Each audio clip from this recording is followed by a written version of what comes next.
Hey guys, we are live today. I'm Megan Seaton, Business Development Manager for Avero Advisors, and today I have some pretty special guests on the cast. I have Mr. Mike Caffrey, who is head of our infrastructure side, so I'll let him introduce himself in just a second. We have Mr. Abhijit Varakar, AV for short, who is our CEO, and we have Mr. Robert Krnovich, who is a director of advisory services. So some familiar faces, but we have a new face on camera today, and we are talking about this idea of technical debt. So what is the cost of you keeping your old antiquated systems and not moving to something that's off premise or more up to date? So let's just dive right into it. What does it mean? What technical debt? In your opinion, your all's opinion, in your own words, what is it? Mike's the smartest guy in the room, so he gets to start. She said special, so he goes first. Let me take a stab at it. So, I think basically what we're talking about is in a world of aging infrastructure and everybody, of course, being budget conscious. What are your options for upgrading your infrastructure so that it's not just modern but safe, efficient, effective, and when you look at those options, what makes the most sense? Whether it is go into some kind of virtualized infrastructure or into a multi-tenant like cloud-based type stuff, right? And I think the gist of this is that, or maybe I shouldn't give away the goodies in the beginning here, but the gist of it is that it's getting so much cheaper now to use virtual infrastructure in the cloud that it should be a consideration whenever looking at your modernization options. Did I do a good job there, AV? I think so. I used bigger words than I would have used, but I mean, really, in a nutshell, technical debt to me is what is the real cost of you hanging on to old equipment, old processes, old systems? Yeah. A common thread when we talk about modernization and trying to get people to move to the cloud or just become smarter about their spend, a common thread is, well, this is going to cost me more in the long term. Monetarily, yes, but what are you buying your way out of? The worst kind of situations we face when we go into a client site is they have 30-year-old systems that they're keeping up with duct tape. So what is the real cost of that over 10 years? So that to me is technical debt and getting out of it. So because if you just go in and buy another new server and replace that, you're just kicking the can down the road. Absolutely. And here's the other consideration is if you didn't have the staff, if you didn't have the budget to properly support the brand new toys you were thinking of buying, right?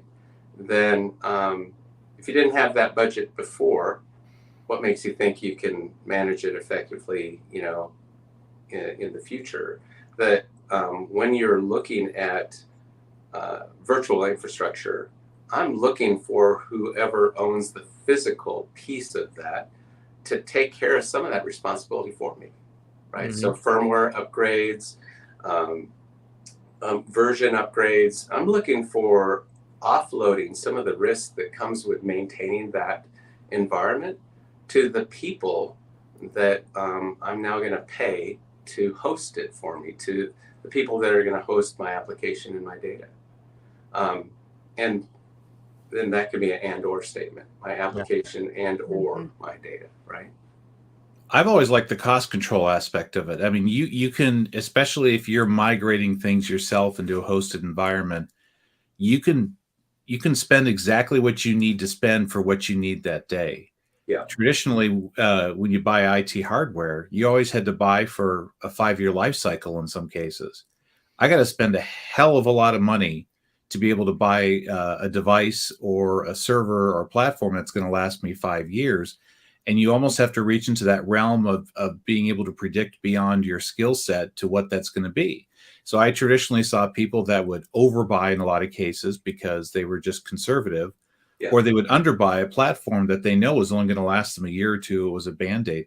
I would much rather have a service where I can make a phone call and say, I need to turn up some more resources, or, you know what, this is going to work fine for me for a year and a half. I can control my cost easily. And not even a phone call. But you're right, Robert. I mean, years ago, the cost consideration would be buying versus leasing.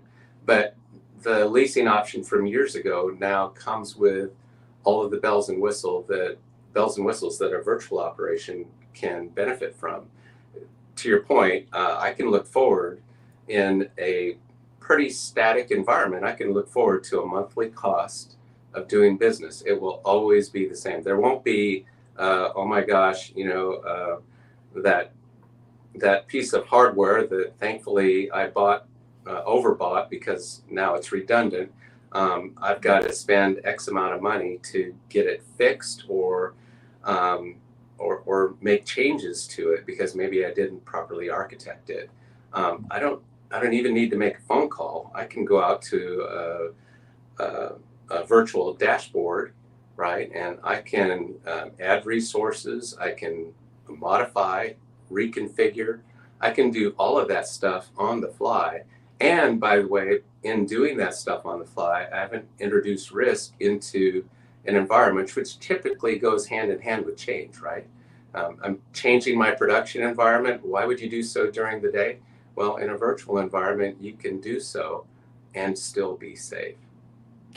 Last week we spoke about data, right? And everything around data and how it's transferred and, on-prem to the cloud. My question is, do you think that local governments are hesitant just because there is so much data to be transferred and maybe they don't have the bandwidth to move it?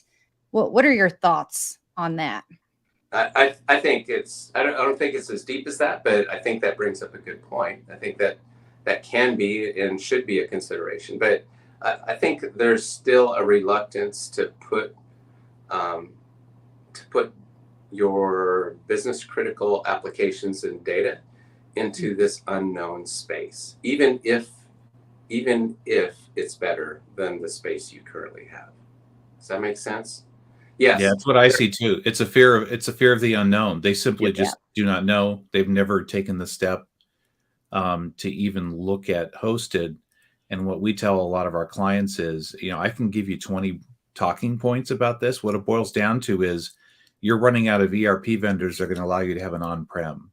Yeah. You're going to have to go hosted. So the longer you wait on this, the more difficult it's going to be for you. Microsoft is forcing your hand, right? Your major application providers are forcing your hand, and making it financially such that, I can pay too much to go with option one, or I can pay less to go with option two, my virtual option, right? But they're putting the financial motivators out there to get everything into an environment that, let's face it, is easier for them to maintain as well. I don't have to run my new application in God knows how many different combinations and permutations in a test environment before I release it.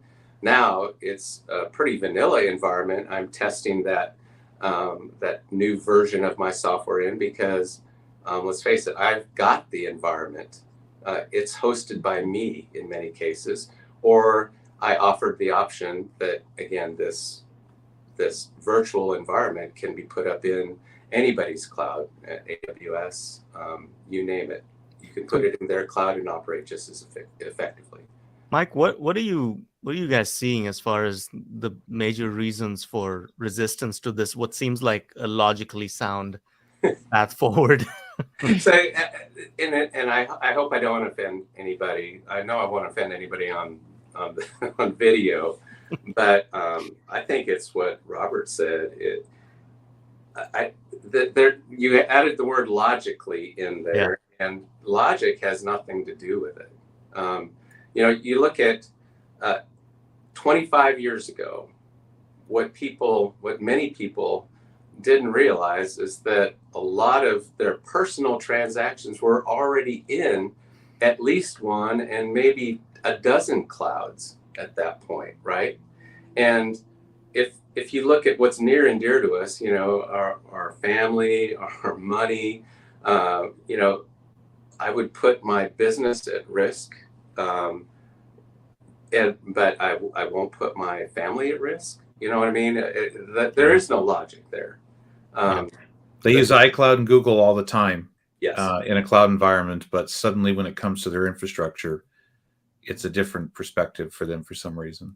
I was talking to, going back again, 25 years ago, one of my favorite people, and he's no longer with us, God rest his soul, but our conversation was his reluctance to put anything in the cloud. And I asked him, I said, did you buy gas today on your way into work? I already knew the answer. The answer was yes.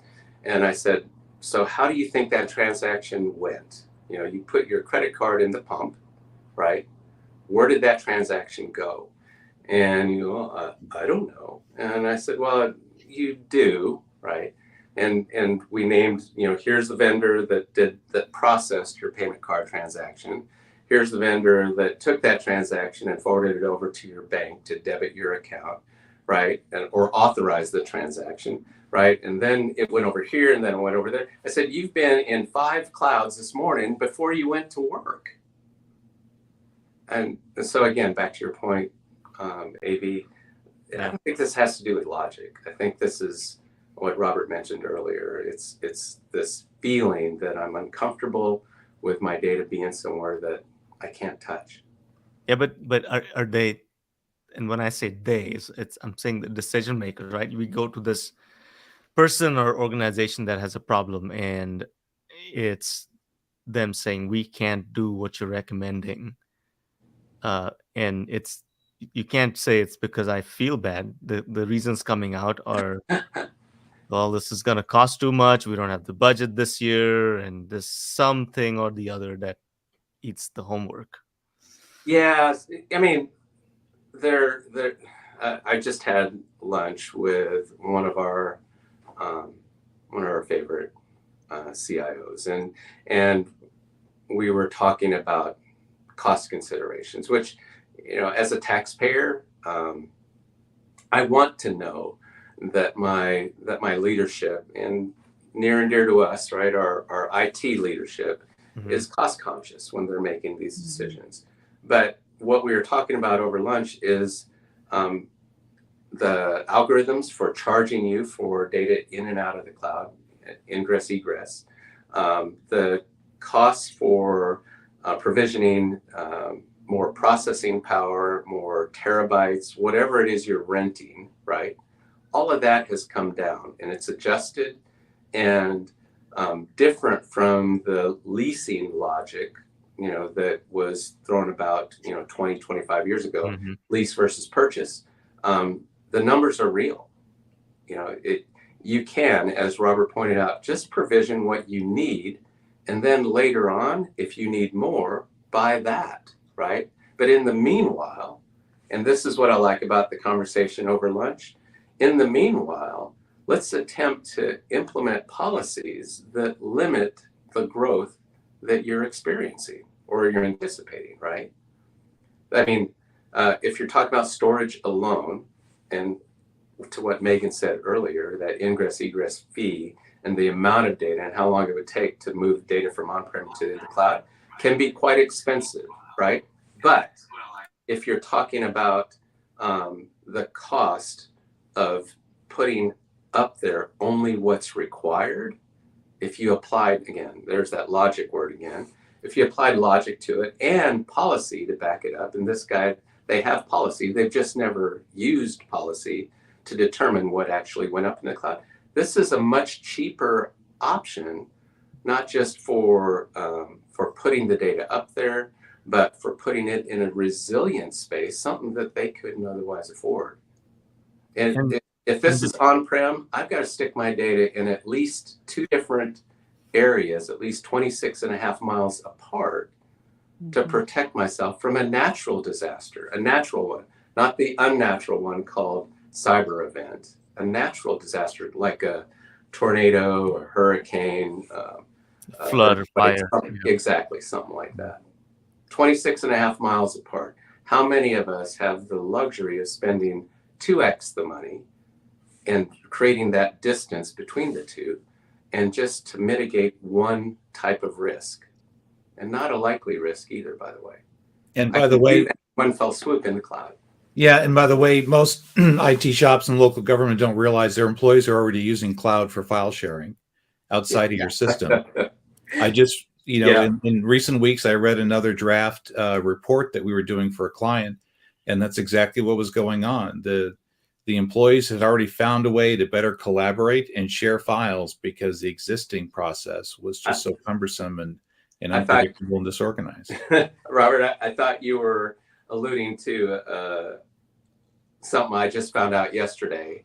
I thought you had heard some through one of my guys that, because that is exactly what's happened at another one of our accounts.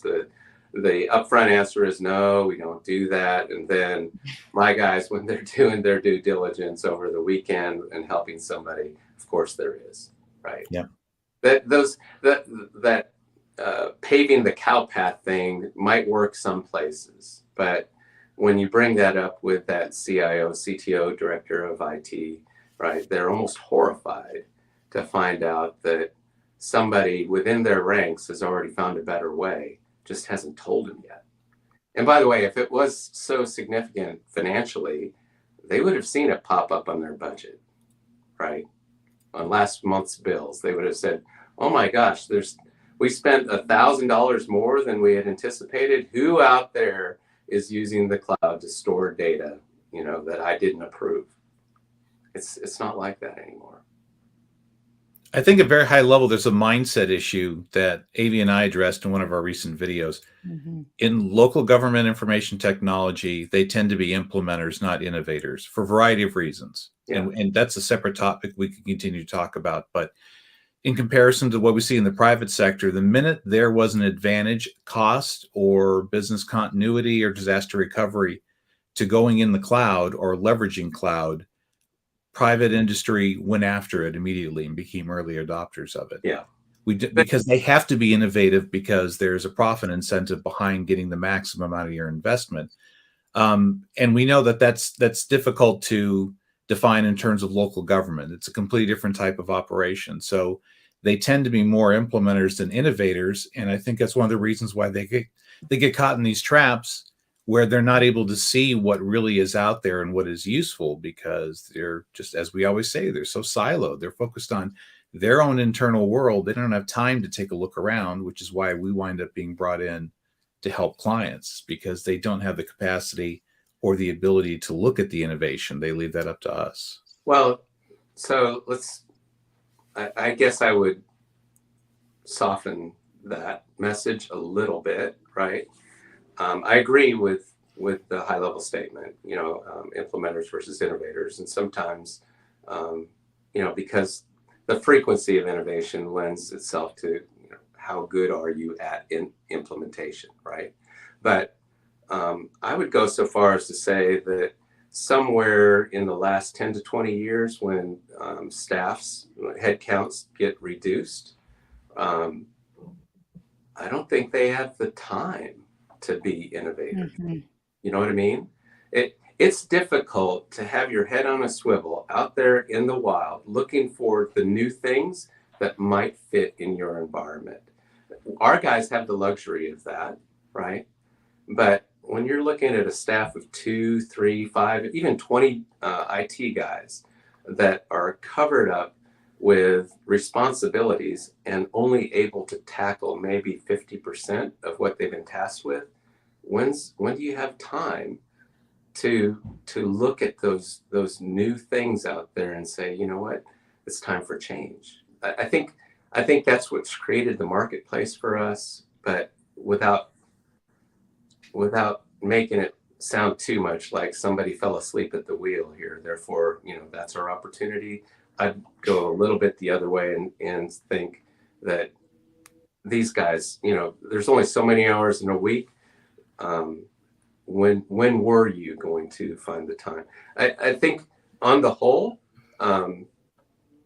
we would all love to spend more time at conferences, more time reading about, white papers on some of the cool stuff that's out there, some of the stuff that's in a lab that hasn't yet hit production. I would love to have more time to do those things, right?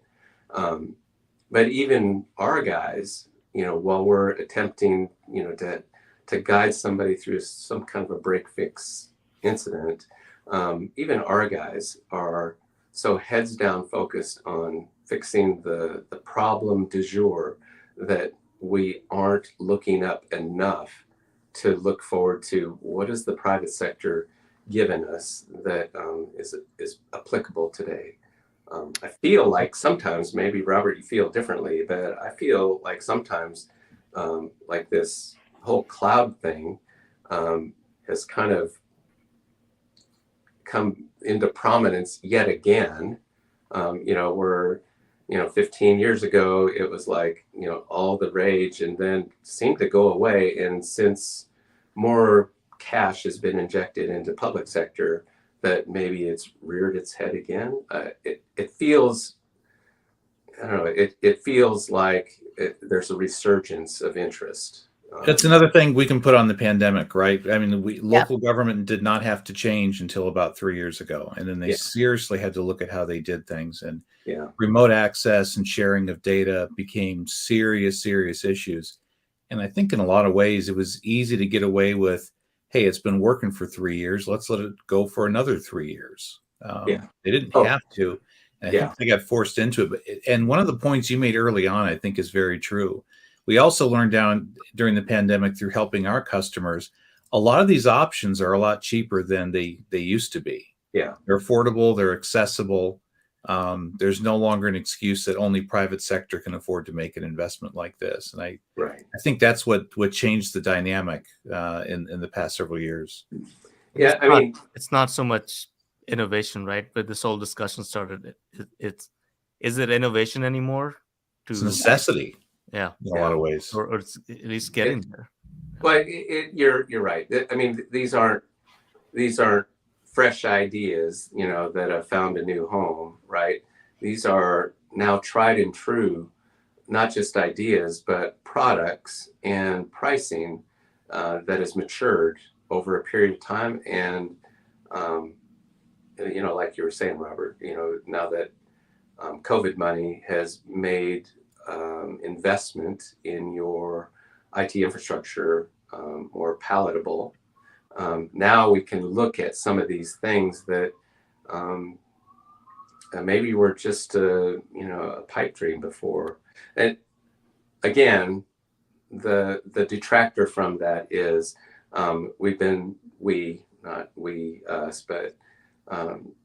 public sector in general has been so focused on headcount reductions, especially in the administrative services areas like IT, that now that you have money, right, who's still here that can help me spend it in some wise way. Now you can't hire people. People aren't showing up for interviews. They're never going to apply because of your limited salary that you can offer. I told you about a guy who hired. He was with us for 6 hours. So and then he retreated to his mother's basement. And I'm not I wish I was joking about that. I can attest. I saw that email.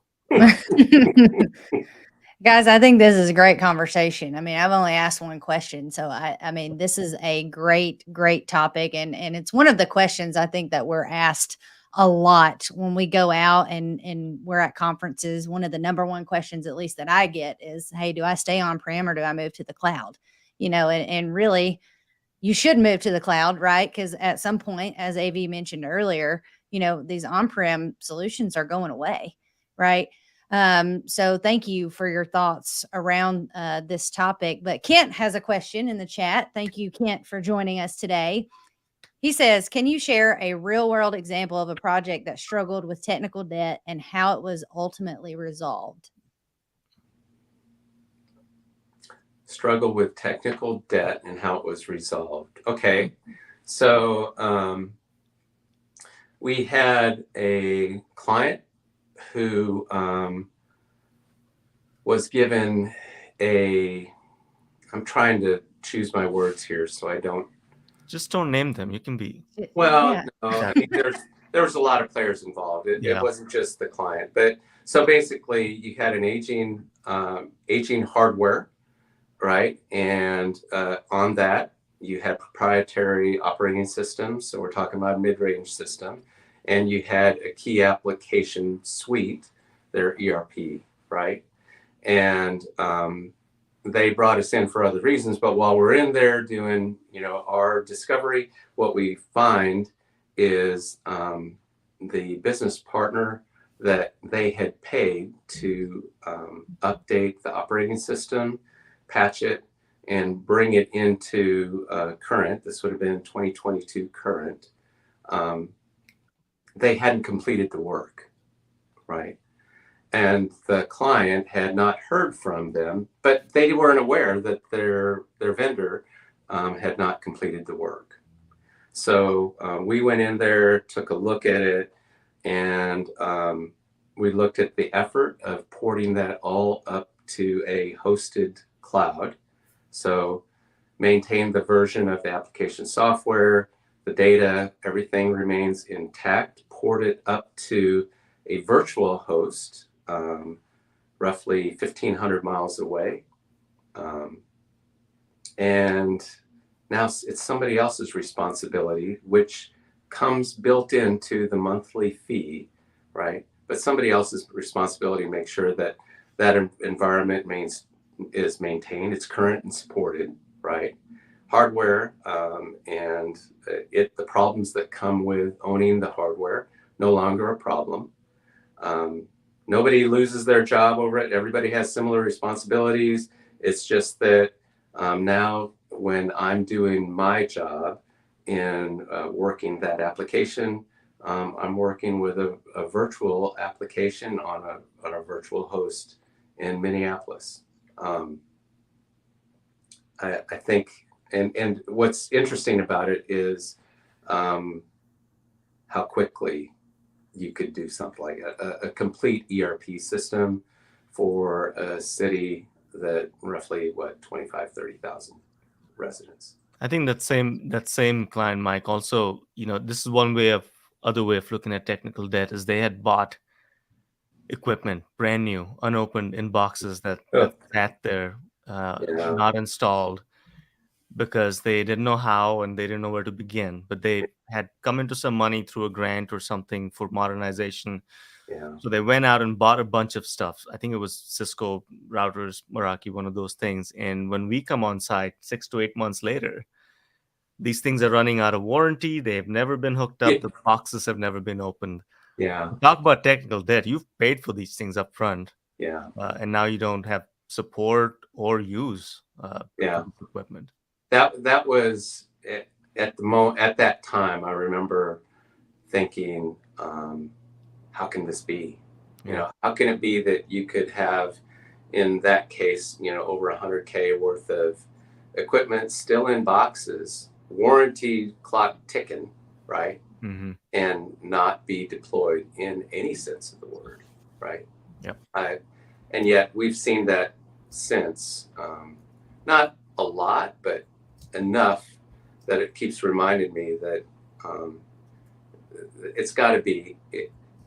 I believe that every one of us tries as hard as we can to do the best we can always, and I can only believe that in these cases that somebody tasked with implementing these things, putting the budgets together, those people in procurement that bid it out. Everybody did what they were supposed to do, but we never accounted for the fact that I've got two guys that have to keep the wheels on my daily environment, and now are responsible for implementing 50 some odd access points.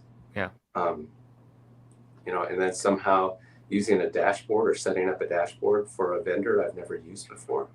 Well, it wouldn't have worked anyway, right? Like they were trying to solve one piece of the larger puzzle. They didn't have the connectivity or the equipment.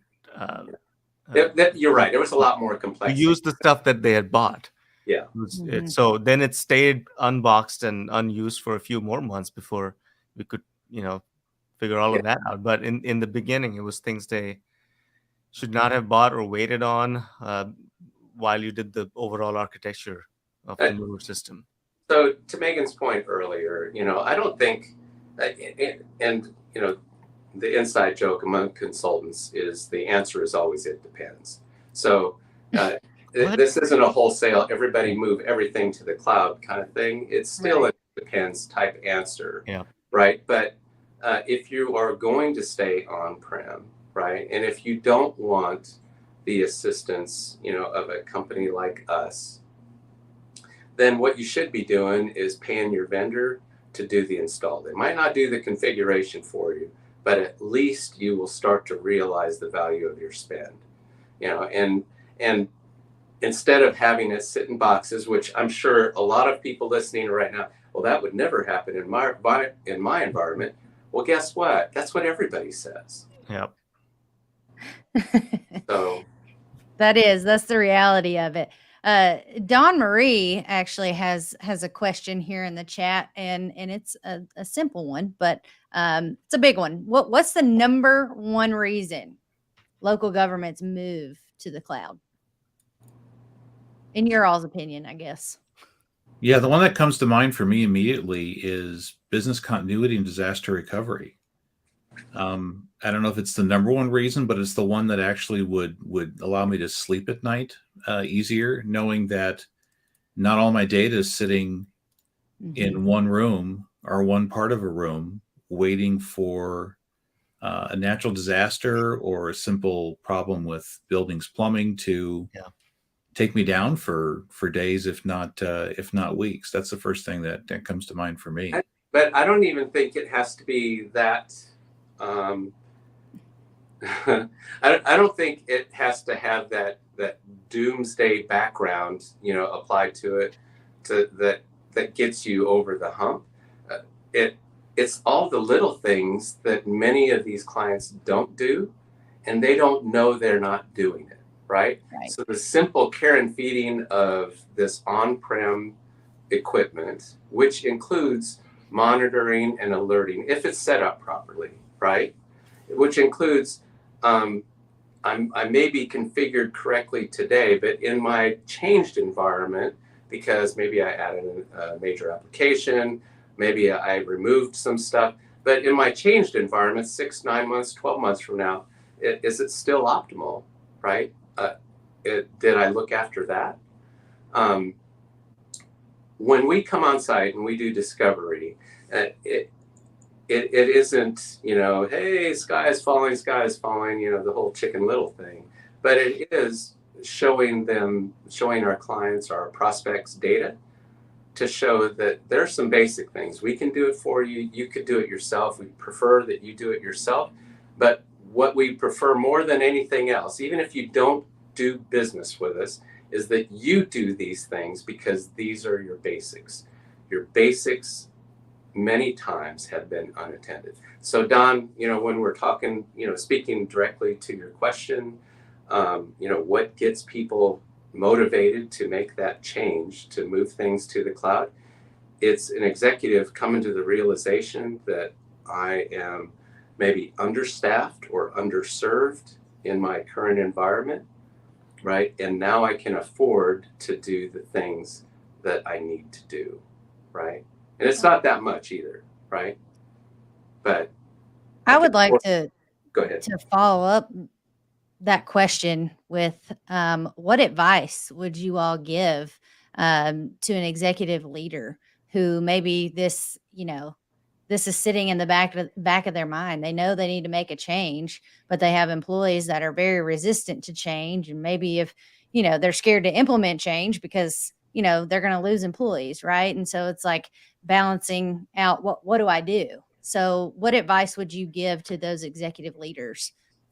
Hire a consultant. Yeah.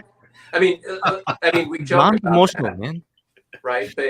But until you know what you don't know, Right. right? It's really hard to make a decision of any size. We have clients whose executives know nothing about IT, and that is not a statement about IT. That is like how these factions have grown apart over the years, right? There might not be a department that can be so cut off from the rest of the world as IT can be from the rest of the organization. And it's because, as AV pointed out, I used words with too many syllables in them at the outset. And I'm talking about things that people might not understand, and I should be, trying harder to speak in plain English. But let's face it, my default and my cohorts out there, Don, you're included, right? We speak a language that those other guys oftentimes don't speak.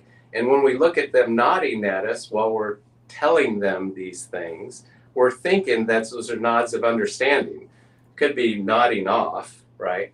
But when you look at how we communicate these things and try to inject a sense of urgency into the decisions about to be made, I think, and guys, correct me if I'm wrong, but one of the things that comes back to us after an implementation, so months down the road, one of the things that we often hear is, you know what, guys, I've been trying to get these things done for years. And it was only until you guys showed up that we were able to push this stuff through. So we're not talking about, yes, I did mention earlier about your IT staff perhaps being overworked, right? But we're also talking about this communication gap that has somehow led to, I'm going to only give IT what it needs to keep the lights on over there, because I really don't understand what they're telling me right now as something I have to have today. Right. And it's like Robert mentioned earlier, the complacency, right? It's worked this way for 3 years, so why wouldn't it work for the next 3? And From so an then, executive point of view, I get that. Absolutely. Yeah. But again, I go back to those IT guys, the guys in the trenches, right? And the comment we hear most often is, and what I was hoping they would say is, "Thank God you guys got here," but it's not like that at all. it's never like that. More along the lines of frustration, the outlet of frustration, which is, the things that you guys are helping us do right now are things that I said we needed to do 5 or 10 years ago, right? And now thankfully we're able to move forward. These things, let's face it, doesn't just make the organization more secure, it makes their jobs easier. And Robert mentioned earlier, helps you sleep better at night. There are some IT guys that haven't slept well at night for a long, long time over this constant worry of what am I going to walk into tomorrow morning? Well, what executives can do is also what we do in a lot of cases. We go in there and we talk to IT, but we also set aside them for now, and we talk to each department or your business process owners and figuring out what do they need. And I think as an executive, if you take a look at what your departments actually need, what your users actually need, they need remote access, they need resiliency. A variety of these things should help drive you towards, these are the solutions that we need, without having to have a technical understanding of it. And then you can start layering a vision to have your IT department serve that vision. I think in a lot of cases, you just go to IT and they're going to have their perspective, and that's appropriate as well, but they're also not the end user. And we sometimes, I think IT departments sometimes get punished for not being the end user. They're looked at as, well, you should know how this works, and they don't own these workflows. They're not the ones working with them every day. Your end users should be able to dictate where you need to go in terms of your overall innovation. I think you're spot on right there. We talk about, an executive going out and visiting with those departments and asking them, from a technology perspective, or, what are the things we can do to make your lives easier from a technology perspective? Let's say that's the question, right? And the way I feel, right? I'm not there. And the way I feel is the translation from that is somebody in IT isn't doing their job. which is not true. Yeah. Right.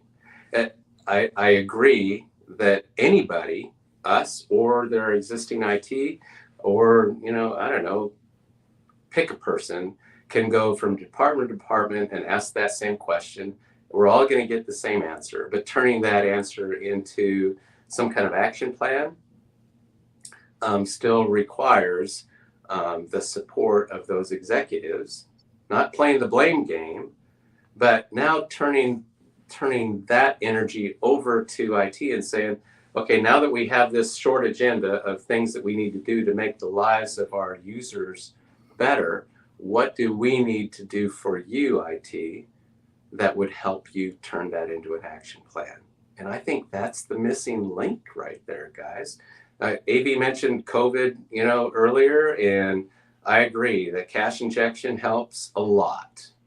But when all of this is water under the bridge, and we're laughing about how we overreacted to COVID, way back in the day, these lessons need to have stuck in these organizations. Like you said, Robert, go out there from time to time, ask them, right? And yeah, you're going to get a lot of fluff. Sammy, at the help desk never calls me back. He always tells me to reboot my system. That's not the answer we're looking for, right? The answer we're looking for is take that up a step or two. How can we make your jobs? What can we do process wise? Is that application, has it outlived its usefulness? And then take that short list back to your IT staff and say, can you do this? Or do you need some help doing this? And what can I do to make that thing happen? And correct me if I'm wrong, guys, and you out there that are listening as well. But one of the other elements we hear oftentimes from IT is I don't get any support from my executives, right? You guys get more support than I've ever gotten from them, right? And support meaning in terms, budget time, support in terms of, this change is going to go in, but it's going to go ugly. And I just want to let there's going to be some pain felt all over the place on Monday. Whatever kind of support, whatever form that takes, right? A lot of times that on-site staff feels like they've never had that or haven't had it recently. So it sounds like a little bit of a leadership issue too, right? I mean, it takes a leader to implement change and to facilitate that change. Yes, this is the way that it's always been done, but this is not working for our organization and it's not going to work for us in the future. So how can we break those silos and bridge that gap? I think I get Mike's point too, is it's not always fair to the technicians to be put in a spot of asking for major budgets and going and convincing councils and commissions. It's not their skill set. Right. So the fallacy is that you've been in the IT field for 30 years. We're going to make you a director because you have the track record of being an IT person, and you understand AS400s really well. But that doesn't translate to them being able to convince a mayor or a county commission that has no idea what this all means. So why do you need the $1 million to overhaul where you've been doing this for a tenth of that for the last 30 years?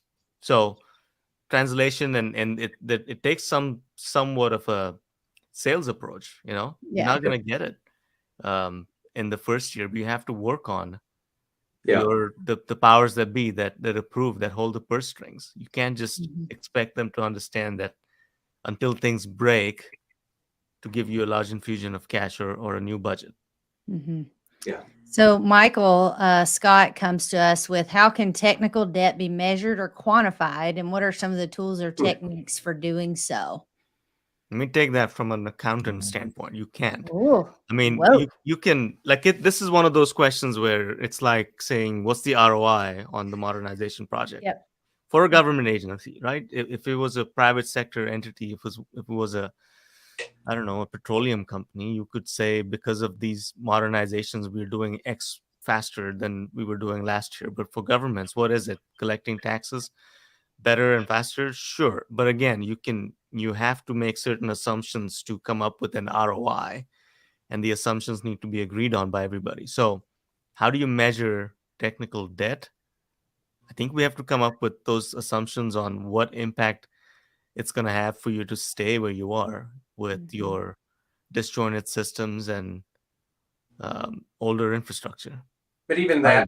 that's difficult to measure, right? Yeah. I mean, that when, like you said, you can measure inefficiencies, in the private sector any number of different ways. Mhm. But if your thinking is by making this change, I'm gonna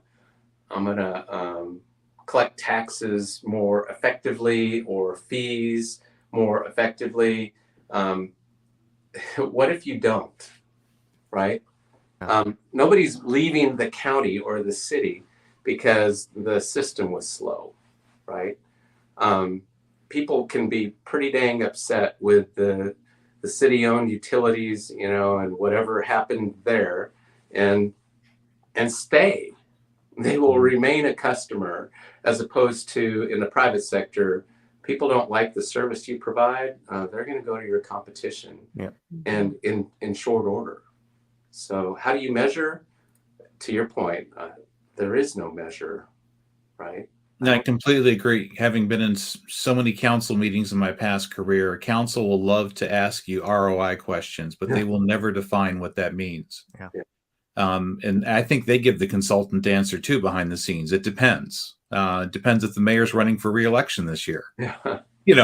It's so in terms of measuring it, I completely agree. I think if you go down that road, you're gonna be disappointed in some ways. It's a rabbit hole. Well, to follow up that question, how can local governments make sure that their technology remains flexible to change? I think by That's a the good simple answer is, taking the options that leave you the most options, Right. which means not, getting into contracts that are extremely long term, and you really need to look at your overall tech strategy for, I want to say, annually. Right. Things change so quickly. No, That's I one. agree. 3 years is an awful long time anymore in the technology biz, and unless you're looking at major ERP implementations where not just the cost, the effort, the time that is required to change from one system to another must be a factor in that change. Everything else should be up to regular review, right? Yeah. I think it's also fair to expect out of your technology vendors. This is a way to sort of turn the table. As an IT manager or an executive, expect the technology vendors to give you options like you have in your personal life. Another thing we recently talked about, the innovation and the ease of use. It's not a direct translation for a variety of reasons, but you should be able to require your technology vendors to be able to innovate and show you a path forward as well, whether that's your software vendor or an MSP. Put the burden on them as well. They're the ones who have the broad expertise. You're just in the silo trying to run your local government entity to the best that you can. Feel free to put the pressure on others that you're already paying an agreement to help you in that process. I would even take that a step further. Somebody else asked earlier on, what should we be doing to a certain extent, and I would put that in bold with an exclamation point and underscore it, which is, and the thing we often see not done is leveraging your existing contracts, those vendors, and holding their feet to the fire. They put in a contract what they're going to do and when they're going to do it, and most often ignored is what they're going to do and when they're going to do it. I cannot believe you would pay good money to a vendor and your first call when something isn't going quite right is to somebody else. I don't get it, but it happens so much. It's frustrating to watch. You've already spent that money. I would be. Thank you, Mike. You've just created our next topic for next week's live: leveraging your contracts.